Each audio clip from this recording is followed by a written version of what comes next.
오늘 우리에게 주신 하나님 말씀은 야고보서 3장 13절에서 18절입니다. 신약성경 373쪽입니다.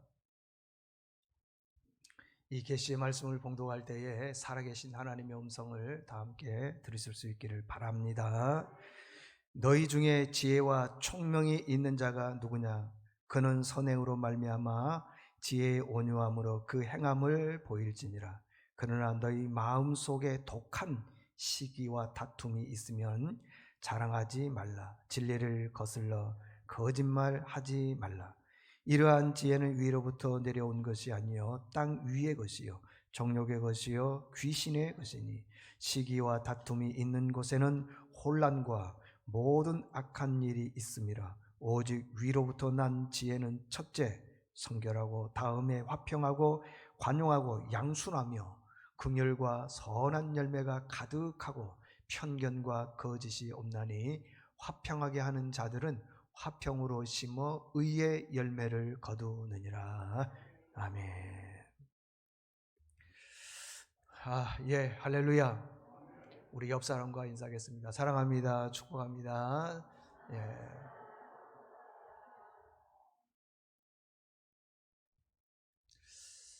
오늘은 내 인생은 왜 풀리지 않는가? 내 인생은 왜 풀리지 않는가라는 제목으로 말씀을 전하겠습니다. 로마서 12장 3절을 보면은 그 사람들에게는 다 믿음의 분량이 있다는 거예요. 분량. 어떤 사람은 믿음의 분량이 많은 사람이 있는가 반면에 어떤 사람은 믿음의 분량이 아주 적다는 겁니다. 근데 이 믿음의 분량이 어디에서 나오냐? 내게서 나오는 게 아니라 하나님께서 주셨다는 거예요. 로마서 12장 3절을 보게 되면은 오직 하나님께서 각 사람에게 나누어 주신 믿음의 분량대로 그 다음 말씀 지혜롭게 하리라 그랬어요. 지혜롭게. 그러니까 참 이 믿음의 분량들이 다 있기는 있는데 그 분량을 다 온전히 감당하지 못하면 그게 이제 하나님 앞에 가면 책망이 되는 겁니다. 지금 우리가 하나님을 본 적도 없고 가본 적도 없으니까 그냥 그러려니 하지만은 하나님이 우리에게 주신 믿음의 분량이 있어요. 믿습니까? 근데 그 분량대로 하지 못하면은 책망이 되는 거예요. 책망이 있습니다. 군대에서도요, 구의 장관들에게 또 위에 직급이 높은 사람들에게 분량을 크게 줬습니다. 근데 그 분량 크게 준 것을 다 감당을 못하면은 책망을 받는 거죠. 그렇다라는 것입니다. 제가 언젠가 새벽 기도 시간에 믿음의 분량을 이렇게 설명한 적이 있습니다. 자, 제 손 안에 소금이 한 주먹 있습니다. 이 소금 한 주먹이 있는데 이 소금 한 주먹을 물이 담은 컵에다가 쏟습니다. 그래서 다 녹았어요. 그 물을 먹을 수 있을까요? 짜서 못 먹죠. 그렇지 않습니까? 근데 반대로 이 소금 한 주먹을 뭐 한 주먹이 아니라 두 주먹, 세 주먹이라 하더라도 이걸요, 우물 있죠, 우물에다가 던져놓고 휙 젓고 난 다음에 녹은 다음에 먹으라 그러면은 얼마든지 먹을 수 있습니다. 짠내가 안 나요. 왜 그렇습니까? 소금의 양보다도 물의 양이 훨씬 크기 때문에. 그래서 믿음의 분량, 그 말이라는 것입니다. 아주 중요한 겁니다. 여러분, 우리 모두에게는요 다 믿음의 분량을 주셨습니다. 오늘 13절을 보니까 너희 중에 지혜와 총명이 있는 자가 누구냐? 지혜, 총명, 이거 있는 사람이 누구냐라는 것입니다. 이걸 뒤집어서 보게 되면 지혜가 굉장히 중요하다는 거예요. 지혜. 사람들 중에 누군가를요, 지혜 있는 사람을 만나면은 항상 좋은 거예요. 왜냐하면은 그 사람에게는 지혜가 있기 때문에 지혜 있는 사람은 상대방을 힘들게 하지를 않아요. 상대방에게 무거운 짐을 주지를 않습니다. 근데 지혜가 없는 사람은 자기 말만 하기 때문에 상대방이 힘들 때가 있더라는 것입니다. 지혜가 있는 사람은 모든 사람들과의 관계가 아주 좋습니다. 그리고 모든 사람들이 다 좋아합니다. 그런 사람들은요, 사업도 잘 돼요. 사람들과의 인간관계도 잘 되더라는 것입니다. 그러면 지혜가 뭐냐? 여러분들 지혜가 뭐냐 그러면요, 잡지식 여러 가지 아는 걸 갖다가 지식인데 아예 아닙니다. 여러분들, 지혜는 그 사람이 말하는 걸 지혜라 그럽니다. 지혜가 뭐냐? 그 사람이 말하는 걸 지혜라 그러는 거예요. 가끔씩요, 안 좋은 편으로 이게 집가집게 뭔데 이렇게 말하는 사람들 들어본 적도 있어요, 보면요. 근데 그게 그 사람의 지식이에요, 지혜예요. 그러니까 사람들이 그런 사람들을 좋아하지를 않지요. 많이 하는 게 아닙니다. 지혜는요, 말입니다. 그 안에 성품이 있고요, 따뜻함도 있고 온유함도 있습니다. 말이 사람을요 얼마나 기쁘게도 하고 참 신나게도 하고, 내가 좌절해 있고 넘어져 있지만은 새 힘을 북돋아 주는 게 말에 있다라고 하는 것입니다. 제가 예를 한 가지 들어볼까요? 열왕기 하 4장에 보면은요, 엘리사가 항상 자주 갔던 곳이 어디냐 그러면 수넴입니다. 수넴. 그 수넴에 갔더니 수넴에 한 여인이 있었는데, 이 수넴 지역에 올 때마다 엘리사가 지내는 게 너무 불편해 보이는 거예요. 왜? 집이 없기 때문에. 그래서 남편과 상의를 해서 큰 집을 마련해 줬습니다. 성경에 보면은 그 집에다가 책상, 의자, 촛대 이런 것도 성경에 기록되어 있어요. 다 놔뒀단 말이에요. 그리고 난 다음에 이렇게 얘기를 합니다.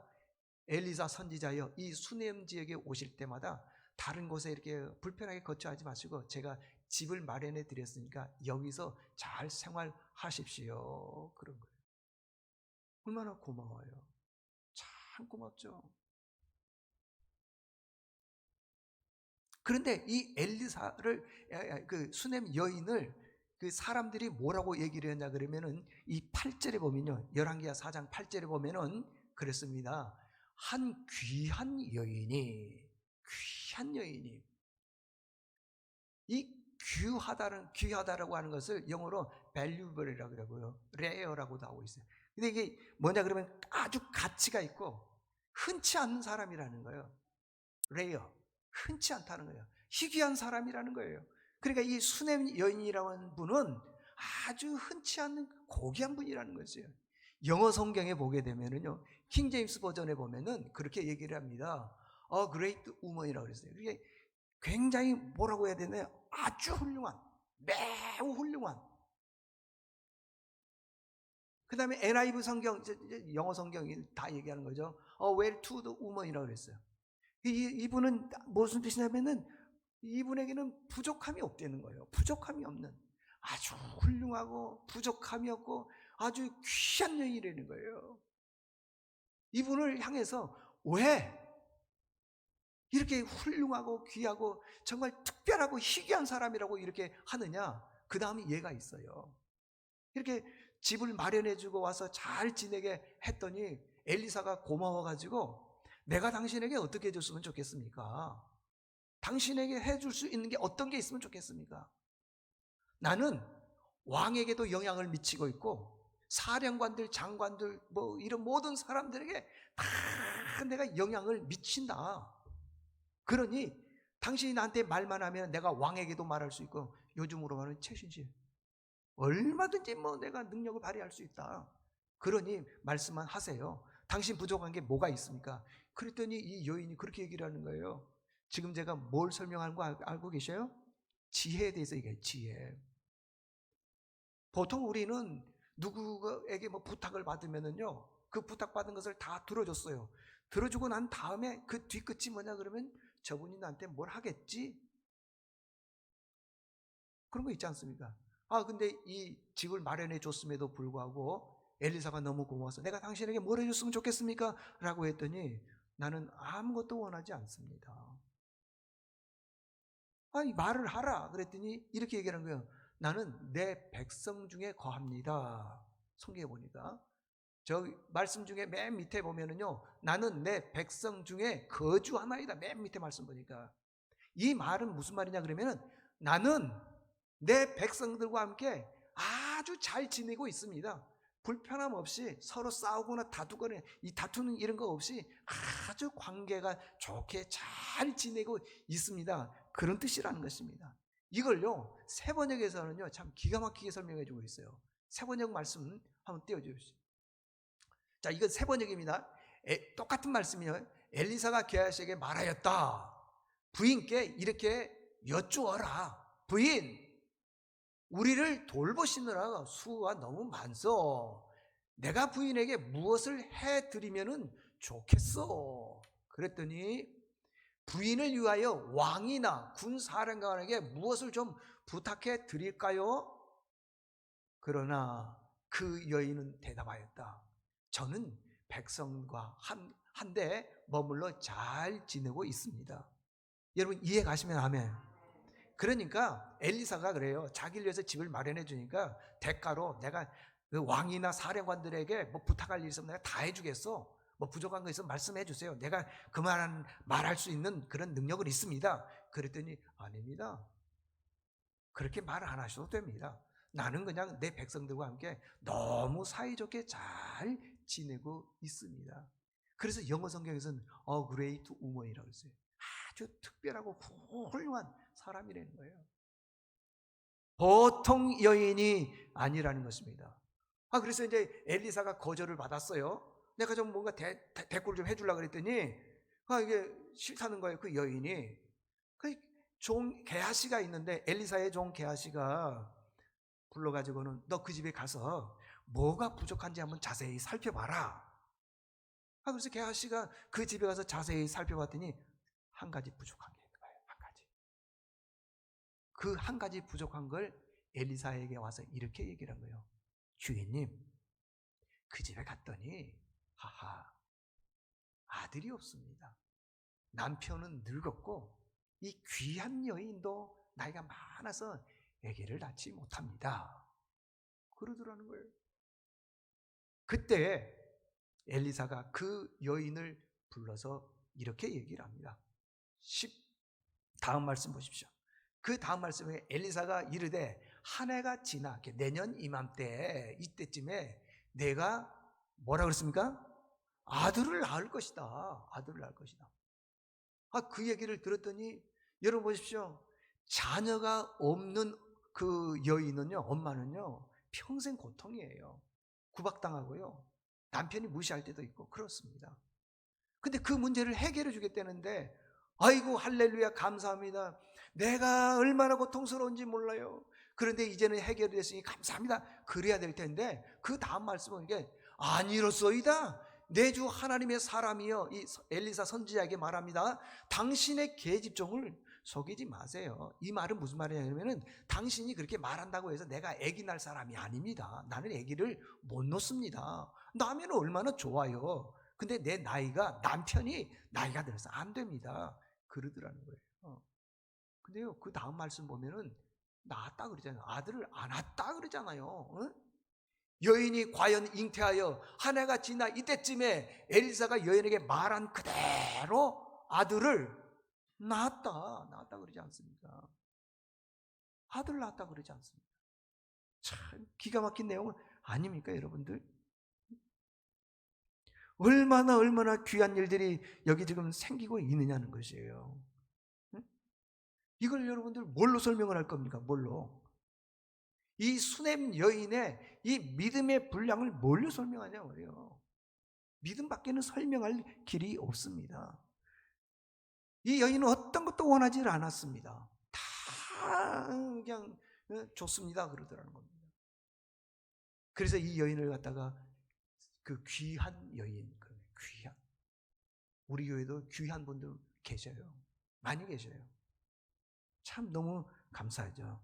그런데 놀라운 사실은 이런 지혜가 어디에서 왔느냐?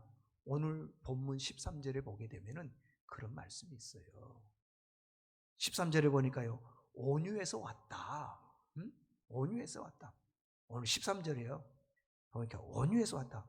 이 온유가요, 보면은요, 한자가 뭐냐 그러면은요, 한자로 따뜻할 온자, 부드러울 유자. 그럼 지혜가 어디서 온다고요? 따뜻하고 부드러운 데서 온다는 것입니다. 냉철하게 그건 틀렸어, 냉정하게 그건 아니야, 여기에서 오는 게 아니라 따뜻한 데서 오는 겁니다. 온유한 자들이 오더라는 것입니다. 여러분 잊지 마십시오. 지혜는 차갑고 냉철한 데서 오는 게 아닙니다. 지적한 데서 오는 게 아닙니다. 따뜻한 데서 오는 거예요. 이런 설교를 하면은요, 여러분 듣고요, 좀 행함으로 옮기십시오.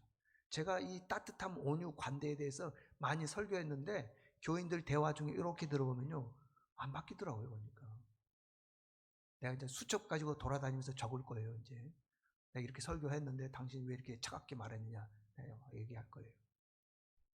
그러니까요, 이 지혜는 어디에서 오느냐 그러면은 온유에서 오는데, 온유가 따뜻할 온자, 부드러울 유자라는 겁니다. 부드러운 데에서 지혜가 오는 거예요. 여러분, 우리가 누구의 성품을 닮아야 됩니까? 예수님 성품이라 그랬죠. 예수님이 그랬어요. 나는 마음이 온유하고 겸손하니 나의 멍에를 메고 내게 배우라. 배우라는 겁니다, 여러분들.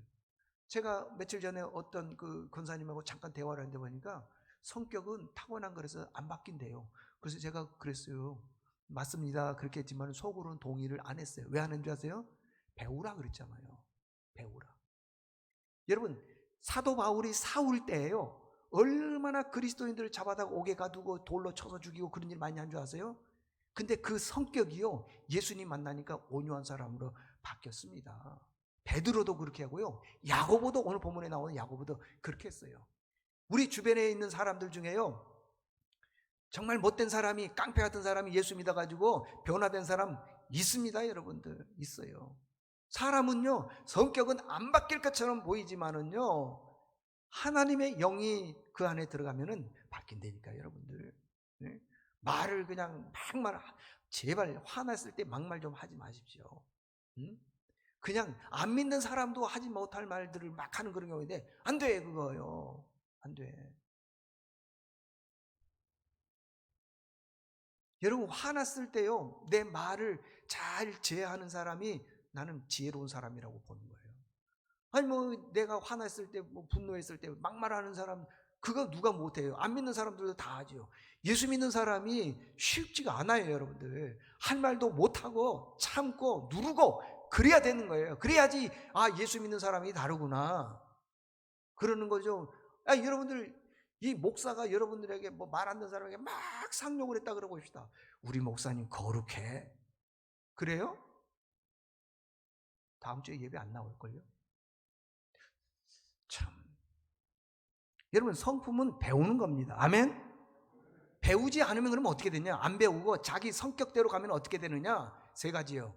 첫째는 뭐냐 그러면은요, 독한 시기와 다툼이 그 안에서 나온다는 거예요. 두 번째는 거짓말을 많이 하고요. 세 번째는 이 두 가지가 되게 되면은 이런 것들은 어디서 나오냐면 다 귀신으로부터 나왔다는 거예요. 한 가지씩 간단하게 한번 살펴보도록 하겠습니다. 첫 번째, 독한 시기와 다툼. 여러분, 지혜가 부족한 사람들은요, 어떤 말을 하냐 그러면요, 독한 시기와 다툼, 이런 것들을 많이 말해요. 그냥 막 시기도 하고요, 말도 함부로 말하는 그런 경우가 있더라는 겁니다. 있어요. 언젠가 제가 말씀드렸나요? 어떤 교회에 그 장애인 주차장 하나가 딱 있었어요. 큰 교회인데, 장애인 주차장, 그때 당시에는 뭐 의무적으로 하는 거 그런 게 아닌데, 주차장 하나인데, 그거 이제 뭐 교인들이 뭐 5천 명이 되니까, 뭐 누가 어떤 줄 알겠어요. 아, 거기다가 정상인이 그 주차를 해놨어요. 그랬더니 이제 자기 딸이 이제 그 조금 그 장애가 있어요. 근데 그 아버지가 안수 집사님인데, 그 장애인석에 정상이 주차를 했다고 해서 막 막말을 하는 걸 봤어요. 이 교회를 불질러 버리고 없애버려야겠다고. 아니, 그 주차 누가 했냐고 좀 빼라 그러면 될 텐데, 막 화가 나가지고 분노해가지고 막. 근데 여러분들 그러면 안 되는 거예요. 차 빼, 그러면 돼. 어렵지 않잖아요. 근데 왜 이 교회를 불질러? 그 주차하고 무슨 상관이 있어서? 그러니까 내 안에 분노가 있기 때문에 그러한 일들이 일어나게 되더라는 것입니다. 여러분, 시기 뒤에는요, 반드시 죽음이 따릅니다. 절대 잊어서는 안 됩니다. 야고보서 4장 2절에 보니까요, 너희가 욕심을 내어도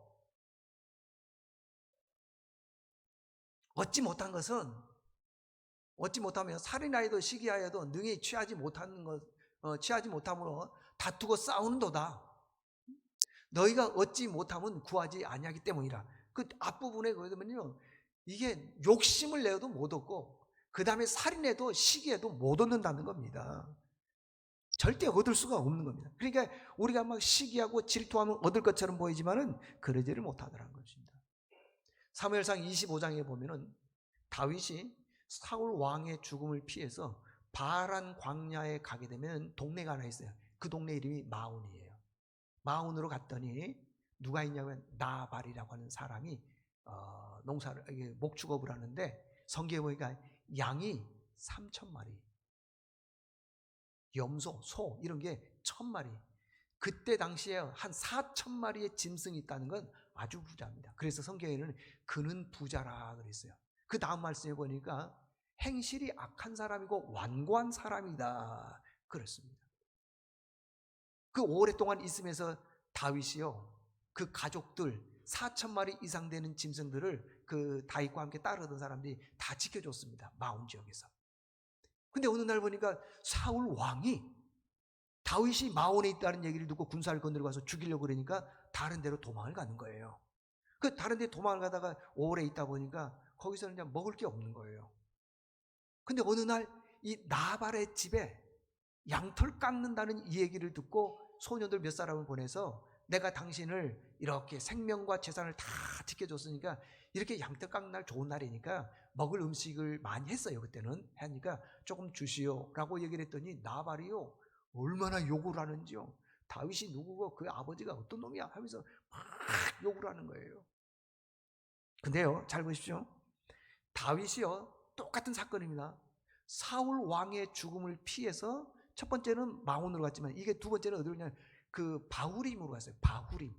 바후림으로 갔더니 이 시므이라고 하는 사람이 다윗을 보자마자 막 저주하기 시작을 하는 거예요. 그랬더니 다윗을 따르던 장수 아비새가 저 죽은 개가 내 주왕을 왜 저주해? 주인에게 얘기합니다. 다윗에게 나로 명령을 내려서 가서 이 시므이가 목을 딱 배 가지고 오게 해 주십시오 했더니 다윗이 뭐라고 그런지 아세요?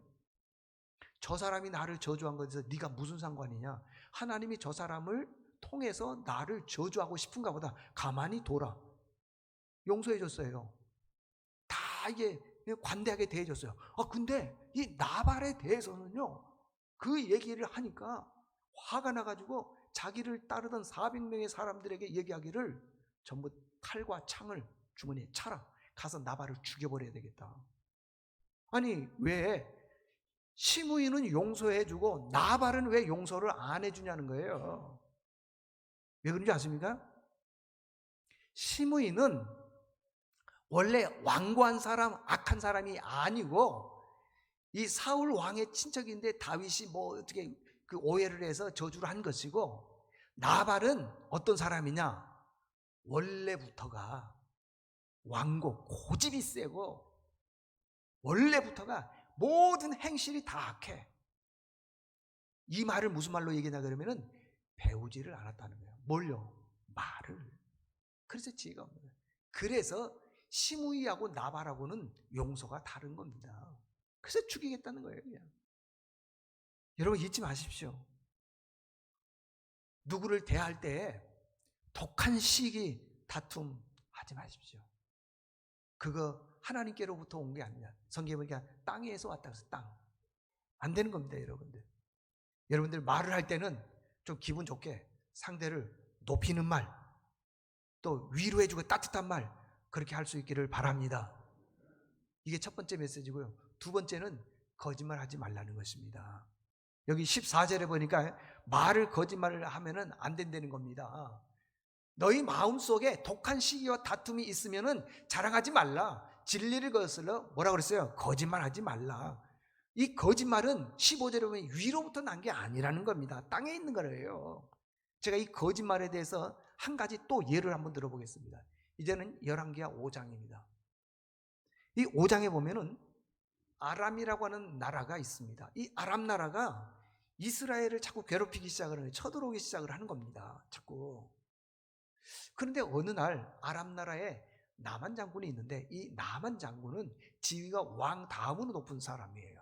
이 사람이 병이 들었습니다. 어떤 병이냐? 나병. 요즘으로 말하면 문둥병 걸렸습니다. 근데 그 나병에 걸린 걸 보고 그 나만 장군의 집에 보면은 자기 부인에게 그 시종을 두는 조그만 소녀 몸종이 있었어요. 그 소녀 몸종이 이런 얘기를 합니다. 아유, 우리 나만 장군 주인이 사마리아에 있었으면 이 나병은 병도 아닙니다. 왜? 엘리사가 모든 병을 다 고칩니다. 사마리아에 있어야 되는데, 그러면 깨끗이 낫는데. 그러니까 나만 장군이 병이 낫고 싶으니까 왕에게 가서 그대로 얘기했어요. 왕이요, 저 이스라엘에 가면은, 사마리아 지역에 가게 되면은 이 나병을 고치는 그런 사람이 있다고 합니다. 그랬더니 이 왕이요, 이스라엘 왕에게 편지를 쓰는 거예요. 내 부하 장군 나만이 나병에 걸린데 좀 치료해 주시고 고쳐 주십시오. 그랬더니 그 편지를 이스라엘 왕에게 갖다 줬더니 이스라엘 왕이 그 편지를 쭉 읽어보더니만은 막 옷을 찢기 시작을 하는 거예요. 그러면서 하는 말이, 내가 성경에 보니까 내가 하나님이냐? 어떻게 사람을 죽이고 살리고 하느냐? 분명히 이 사람이 이렇게 편지를 쓴 이유는 이걸 꼬투리를 잡아서 우리를 지금 침략해서 이스라엘을 치러오려고 그러는 것이다. 그러면서 이제 막 옷을 찢고 큰일 났다, 그거예요. 우리는 이제 침략을 당하게 생겼다. 그 얘기를 엘리사가 듣고 왕에게, 이스라엘 왕에게 얘기를 하는 거예요. 그 나만 장군이 오면은 저한테 보내십시오. 그래서 왔어요, 나만 장군이. 근데 엘리사에게 왔는데 엘리사가 나만 장군 얼굴도 안 보고 요단강에 가서 목욕하세요, 7번. 그럼 목욕을 했더니 깨끗이 나았더라는 거예요. 근데 아람 나라 왕이 이 나만 장군에게 보낼 때 그냥 보내는 게 아니라, 여기 빨간 글씨 보면 은 10달란트, 금 6,000개, 의복 10벌 이렇게 보냈어요. 그래서 여러분들이 이 금액이 얼마인지를 모르죠? 한 달란트가요, 금이 몇 킬로냐 그러면 34.27킬로예요. 그러니까 거의 35킬로 정도 되죠. 35킬로를 돈으로 계산하게 되면은 9,000돈입니다. 9,000돈. 그냥 한 돈에 뭐 28만 원 정도 간다 그래 봅시다. 28만 원 정도 간다 그러면은 이게 옛날에는 여러분 은이 더 비싸다는 거 알죠? 은 10달란트는요 한 255억 정도 됩니다. 그리고 금 6,000개라는 것은 그 18,000돈이기 때문에 이거 한 50억 정도 됩니다. 그럼 다 합치면은 300억 정도 되는 거예요. 그 300억의 예물과 10벌. 고대 근동에서는요, 그때는 이런 의류 계통의 의류가 없었기 때문에 옷은 매우 귀한 것이고 누구의 선물하는 것은 그보다 더 값진 게 없는 겁니다. 그래서 이 의복 10벌을 아주 귀한 것을 가지고 왔어요. 제가 지금 뭘 설명하려고 하는지 아십니까?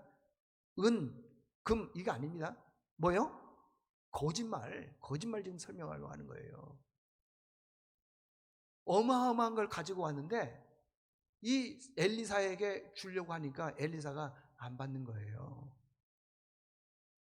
받으십시오. 이게 안 받는다. 그렇게 해서 나만 장군이 은 10달란트, 금 6,000개, 의복 10벌 다 가지고 이제 자기 나라 아람 나라로 돌아가는데, 엘리사의 종 게하시가 가만히 보니까 어마어마한 걸 안 받거든요. 거기에 뭐가 생기냐? 탐심, 욕심이 생긴 겁니다. 저거 가졌으면 끝내주는데. 그래서 엘리사 몰래 지금 아람 나라로 가고 있는 그 나만 장군에게 쫓아가 가지고, 내 주인은 엘리사입니다. 내 주인이 신학생 생도들에게, 가난한 사람들이 있는데 이 사람들에게 좀 나눠주라고 해서 가지러 왔습니다. 은 1달란트, 의복 2벌만 주세요. 그러니까 한 50억만 주세요, 그런 말이에요. 주세요 그러더라고요. 그랬더니 나만 장군이 너무 귀해서 1달란트가 아니라 이 성경에 보니까 뭐라고 써요? 2달란트. 응? 2달란트. 그가 이르되 평안하느냐?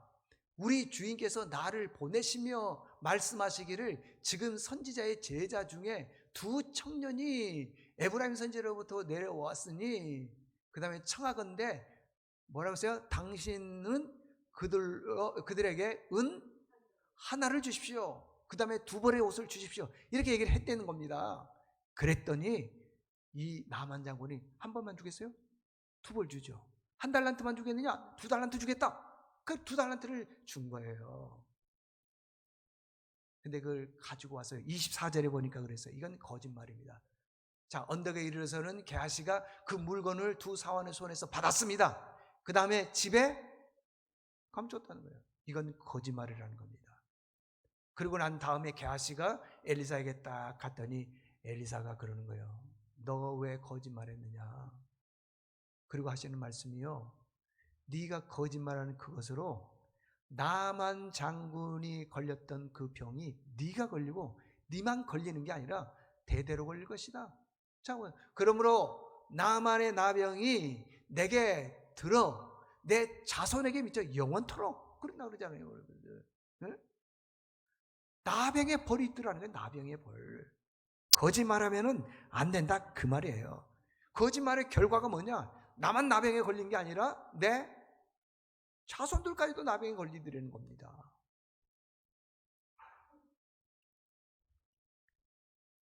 시편 5편 6절에 보니까 거짓말하는 사람은 망한다 그랬어요.